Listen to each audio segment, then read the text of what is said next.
The MCAT Podcast, session number 159.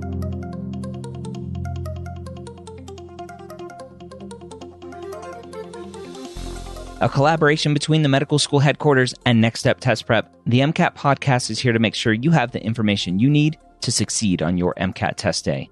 We all know that the MCAT is one of the biggest hurdles you'll face as a pre-med, and we're here to give you the motivation and information that you need to know to help get you the score you deserve so you can one day call yourself a physician. Welcome to the MCAT Podcast. My name is Dr. Ryan Gray, your host here every week. This week I have a new exciting announcement. We have a new co-host from Next Step Test Prep. We have Phil, who has been on the team for a long time, who has worked closely with both Brian and Clara, our former co-hosts. And I'm excited to bring Phil on today. We're going to introduce Phil and his background, and then we're going to talk about MCAT overload. I'm excited this week to have a new co-host of the MCAT podcast, someone who has been on the pre-med years before sharing his knowledge, the almost Dr. Phil, the other almost Dr. Phil on the podcast. Phil, how you doing today? I'm doing great. Having an awesome day. I'm excited to have you to myself now for the MCAT podcast. Clara has moved on to other adventures in her life and is no longer at Next Step. And so we have you, and I'm excited for that. I think you crushed it on Pre-Med Years episode 336, talking about kind of some improving memory and how to crush Psych Soc. I think your stat at that time was like 20% of your tutoring students aced, like 132 on Psych Soc. That's pretty crazy. So I want to start this episode before we jump into the actual topic of kind of the overload and overwhelm of the MCAT and give a little bit of a backstory of who you are in this world, your role at Next Step, and all of that fun stuff. Yeah. Love to kind of jump in, especially given the history. I feel like I know Brian and Clara both so well because we were in, talking like literally 2 or 3 times a week, every week for years on the content team. But a little bit about me. I went to the University of Nebraska Med Center, as you hinted, almost finished med school. Yeah. I actually left in the second year. I went to med school because I wanted to teach and do kind of like the education side of things. I actually don't really like the clinical side as much, or even the research side. As much as I like looking into research and talking about research, I just get excited to talk to other people about their research, and then I want to regurgitate that to other people. I don't want to be the guy with the test tubes and the pipettes. But yeah. And so I'm one of the guys that helped write and edit and put together a lot of the materials here at Next Step, even way back, when the new MCAT came out, back when we had our very first book and first couple of exams. Currently, I'm working a lot more just with students and kind of the student-facing side. So anybody who takes a course at Next Step, I'm the guy that does 80% of the office hours. Rylan covers for me currently on Mondays, but all the other days, it's me. That just kind of like scratches the itch of getting to talk to students about all sorts of different things. I think I mentioned this before. I was an MD PhD student also, so definitely into the research side of things. You were joking about Dr. Phil. I definitely didn't want to be associated with Dr. Phil when I was in med school. So I was like, I'm going to change my name to Goose. And then everyone, when I'm an MD PhD, will call me Doc Goose. And so like that'd be, I wanted to like somehow get away from the Dr. Phil sort of thing, dance off into the side. That's pretty funny. I listened to a good podcast episode with Dr. Phil, and his backstory is a lot more interesting than I thought it was. So I got to give props to Dr. Phil. I like him. Yeah. So we are now on to a lot of episodes of the MCAT podcast. And so another new voice, third voice here on the podcast from Next Step. And so I think we can now start to have some adventures on kind of what we talk about, and we don't have to follow the same format anymore, and we can kind of do whatever we want. So if you're listening to this and you have any suggestions on how we can improve the MCAT podcast, I would love to hear from you. Just email me, ryan@medicalschoolhq.net, and Phil and I can hopefully improve this podcast. So, Phil, today we wanted to talk about kind of just the overwhelm of the MCAT and the information that is needed. And it's interesting, actually, that we're recording this because the old pre-meds episode that I recorded today, that's also going out the same day that this episode is going out, is kind of around that overwhelm. The student was asking, like, look, I'm doing a 2-year post-bac, but I don't want to take a glide year after my post-bac. So I'm going to need to take the MCAT like only after a year of my post-bac, but half of my classes I'm not going to do. And that's part of the overwhelm, right? There's just so many classes that go into this MCAT preparation that it's like, how am I supposed to do so well?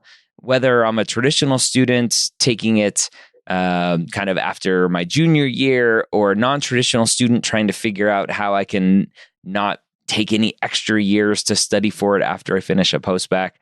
How's a student supposed to kind of figure all of this stuff out? You're absolutely correct. Like the overwhelm, the avalanche, like drinking from the fire hose, which is the common example people talk about with med school. That is the, not necessarily just the MCAT, but the med school challenge. I don't think it's any secret. I love to talk about the MCAT. Like I honestly, like my friends who are even not related to the MCAT get annoyed sometimes because they're like, at a party, I'm like, this is the thing I want to talk about. I think that it's a really clever test for like what it's trying to do and what it's trying to test, because ultimately the idea is you take the MCAT and it tells the med schools how good of a doctor you're going to be, how well you're going to be able to succeed in med school. And that like overwhelming info that people come up across with like the MCAT, like that's just going to continue on as you go into med school. And so they want to see who can deal with too much information. And it really is too much. It's just an annoying amount of information. But if you're used to, like in undergrad, you take a physics test and the test that's coming is going to be on projectile motion. There's going to be a question where you like shoot something up into the air or off of a building, or you shoot something up on top of a building or something. At a 45-degree angle. Yeah, exactly. You know exactly what's going to show up. Yep. The MCAT is so wide that it's everything from fluid dynamics to Kohlberg stages of moral reasoning to organic chemistry and metabolism stuff. And it's a very big pool of info, and being able to deal with that is a challenge. I feel like I just confirmed, like, yes, it's a problem. It's really all of what I just went through there. Like, yeah, it's a big thing. So I know Brian had a famous quote that he probably stole from someone else, that the MCAT is a mile wide and an inch deep, but you don't have to know as much like you would know for your undergraduate tests and classes, but it's going to cover everything. You just have to know a lot about a little, or a little about a lot. I forget. I think you're absolutely correct, but it's more understanding in my mind, at least in biochem.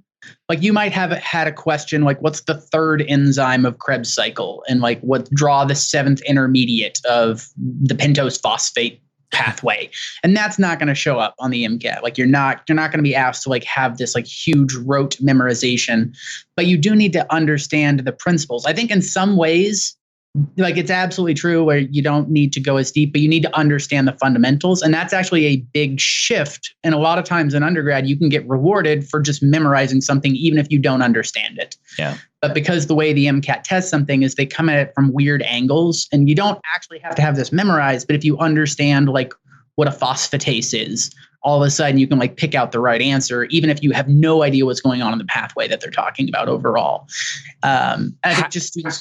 How is a student supposed to understand their understanding of, like, how are they supposed to judge their understanding of something? Because it's what we recommend, right? You take a practice test and you spend a ton of time reviewing, and it's like, okay, I missed this fact and this fact and this fact.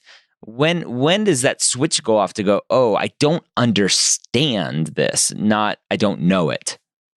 Yeah. And that's like, you kind of hit like taking practice exams and kind of getting the feedback from that of kind of like telling you like what's when something kind of comes across your bow and you're not sure of what that was. But it's also kind of, even if you knew what the question was, it's really useful. This is something I work with a lot of students because I do like some tutoring stuff also, where a student, like they got the right answer, they knew something, but I kind of want to ask them, okay, is there any other way to answer this question? Like, especially if a student spent like 2 minutes or 3 minutes answering a question, like, yeah, they got the right answer, but there was probably another back door, like a faster way to kind of do this. That's one of my favorite things to do is like go through like even AAMC materials, like go through the exams, like in office hours and stuff. And I'm talking about like, okay, here's one way to answer this question. Here's a second way. Here's a third way. So there's like 3 different ways, and they're all kind of like built around this understanding. You don't have to be perfect, but you have to have some like strategies and kind of like going in and like looking for certain things. For example, Chem Phys, paying attention to the units goes an incredibly long ways. It's a huge thing. There's a passage from an AAMC exam that like there's 3 calculation questions with the passage. All 3 of those calculations you can answer just by looking at the units, and you don't need to know a single equation. And it's like really dense, like electrostatics, magnetism stuff, but it like you don't actually need to have the equations memorized as long as you know the units. Now, if you know the equations, perfect. That's great. But you also need to be able to like do this kind of side thing. And students are uncomfortable with that because in undergrad, if you take an exam and you come across something that you don't know and you haven't seen, that means you messed up, right? Like you have failed. If you come across an exam and they ask you like, what's a Diels-Alder reaction? I'm like, I don't know what this is. Like, then you're in trouble. But the MCAT, they expect you to come across stuff that you've never seen before.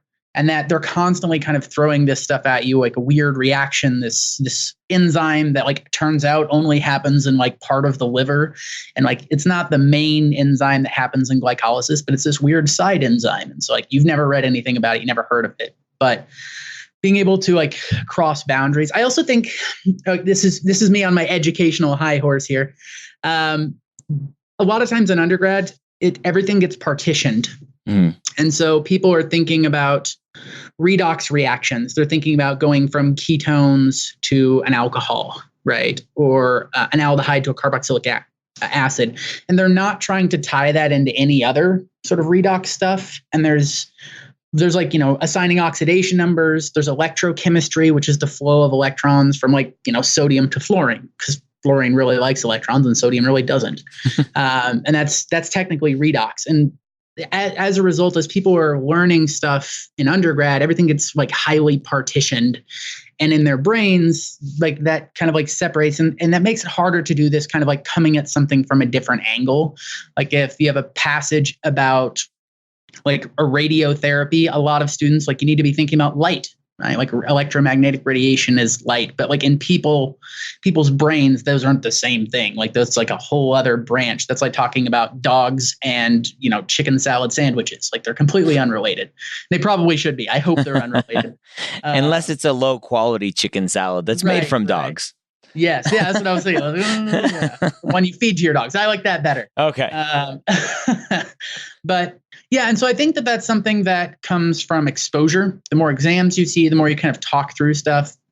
And that's one of the big challenges of the MCAT that is not talked about or not like necessarily appreciated because it's so different than what other people are doing. And so, and just kind of like undergrad. And so having to have this big shift, it takes a while. Like to go into like the BF Skinner, you were rewarded for coming at things in this like highly partitioned, just memorize things way. Yeah.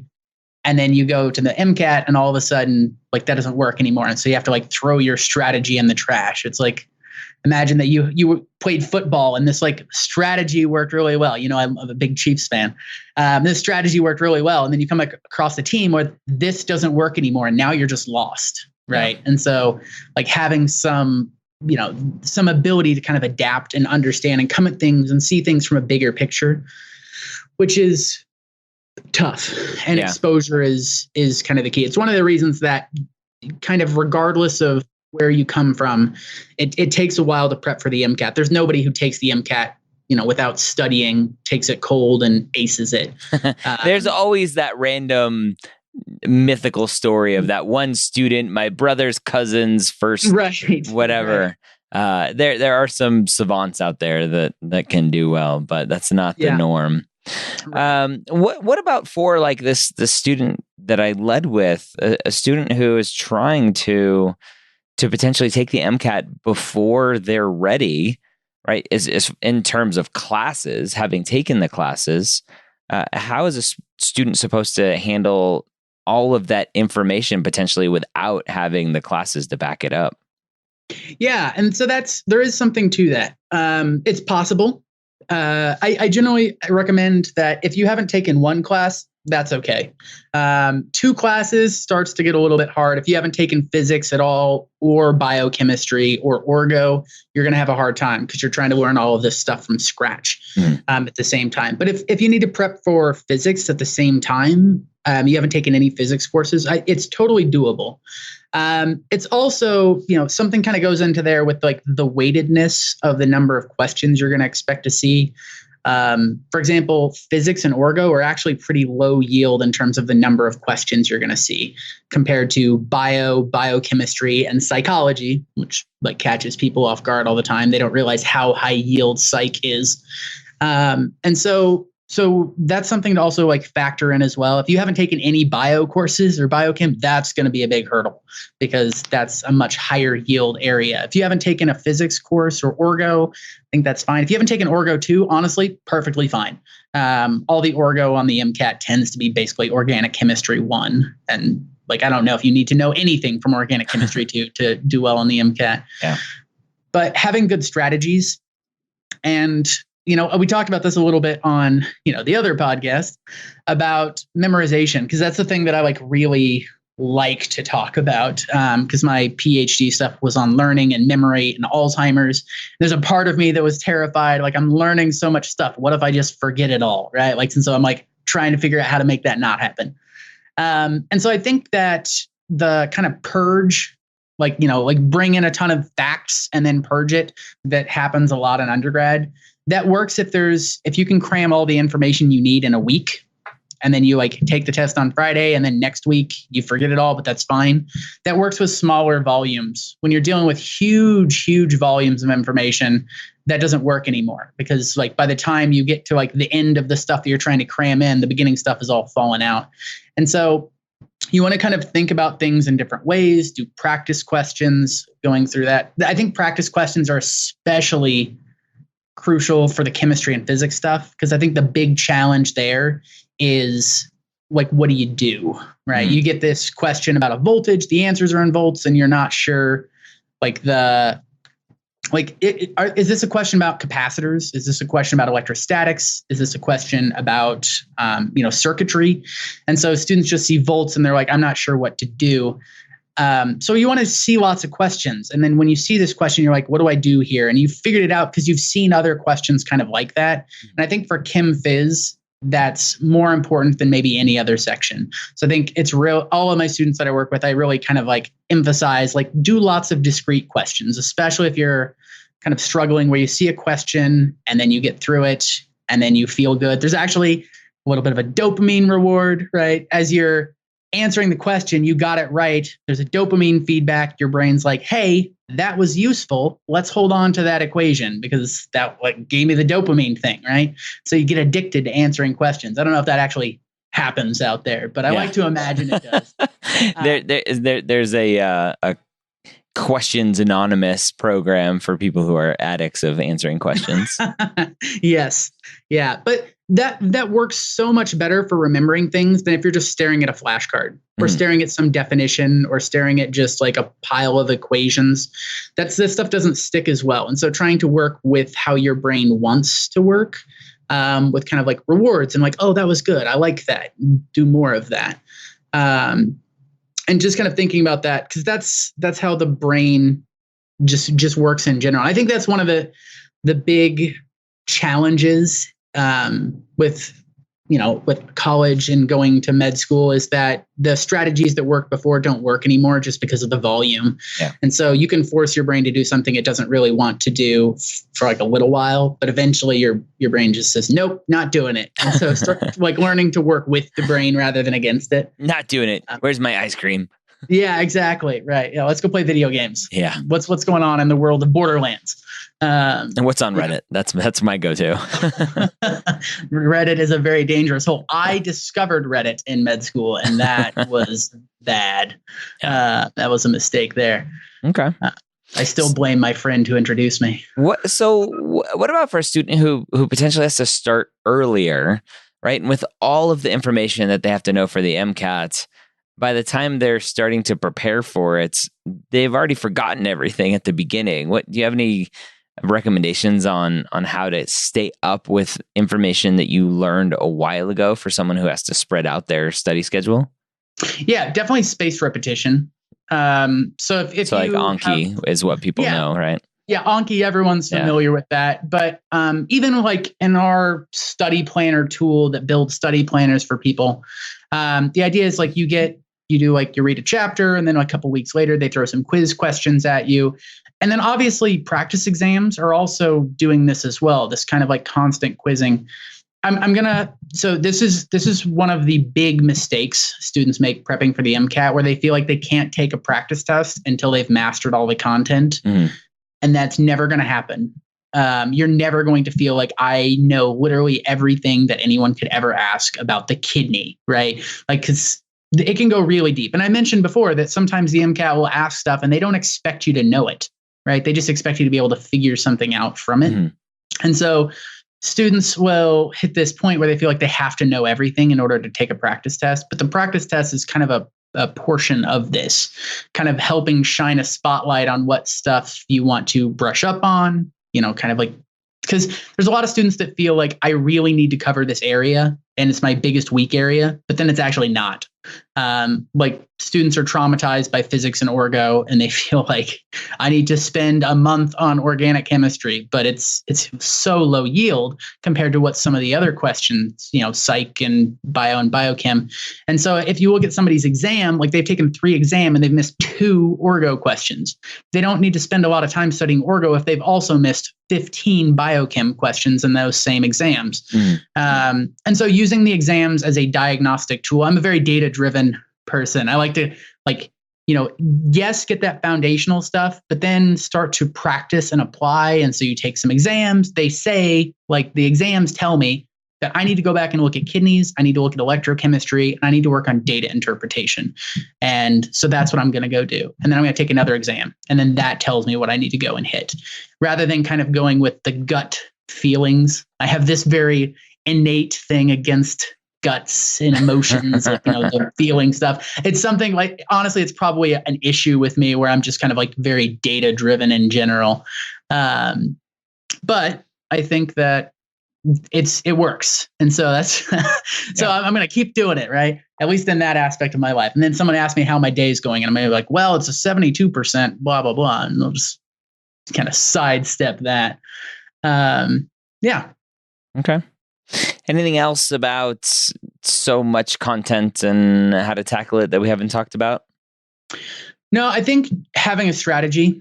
Another thing that happens a lot is as students are prepping, like they're like, I want to knock out physics. It feels really good to say I'm done with something, right? And so students will want to be like, I'm going to do physics for a week, and then biochem for a week or 2, and then bio, and then orgo, and then psych, and then soc, and then general chemistry, and eventually get to the point where it's been 2 months, 2.5 months, 3 months since you've seen physics. And you're not going to remember any of it. And so this is why that kind of like spaced repetition, I really think it's really useful to mix things up. Don't do like just one topic and then power through it and then think that you're going to be done with it. Because stuff's going to kind of like fall through the cracks. And I wish that I could remember everything I read forever, always. But that's like, the brain doesn't work that way. Stuff kind of falls out. You got to re-pick it up. But it's always easier to learn something the second, third, or fourth time. And so you want to spread things out, do a little bit of physics, do a little bit of bio, psych, soc, orgo, kind of every week, and then kind of like work through it there. That also gives you the, that spaced repetition where, I talked about physics at the very beginning with like, energy and newtons. And then I have this question about electrostatics that is, like 4 weeks later, but it's also kind of hitting energy and newtons, and it's kind of like keeping that stuff fresh. It also helps you cross boundaries, which is what we kind of talked about at the very beginning, is the idea that, you need to be able to look at something like PET scans and radiotherapies as physics topics, as well as biology and chemistry topics. And so if you're kind of studying all of those things simultaneously, it tends to blur the lines between them, which is actually a good thing. You want to be able to kind of think in terms of a biologist or a chemist or a physicist, depending on, regardless of what the question is at and like what section you're in. A chemist. I think that should be a thing. I like it. Yeah, I was thinking physicist while saying chemist. Yeah. So it's a chemist. All right. Well, first MCAT podcast under your belt. Next week, we're going to talk about data analysis and kind of the importance in medicine. So I'm excited to see what we can talk about there. And we have another great episode after that about cars and potentially how to improve your car score. So lots of great stuff, Phil. Excited to have you on the MCAT podcast. Thanks for joining me today. All right, there you have it. Again, Phil from Next Step Test Prep talking about MCAT overload, talking about his background. And as he mentioned, he is the tutor that is going to be there 80% of the time, right? 4 out of the 5 days if you sign up for the MCAT course from Next Step Test Prep. And so you can use the promo code MCATPOD, save $50 on that course, and check it out. It's a great course, tons of hours of videos. You get access to all of the Next Step material, including all 10 practice tests. You get all of the AAMC material as well. And then the live office hours, which for me is what really sets it apart. Go check it out. Again, I have a video review of that course. If you go to MCATcoursereview.com, there's a course review video on YouTube that you can watch. So I hope you had a great episode. I hope this was a great episode for you. I hope to see you again next week here on the MCAT Podcast.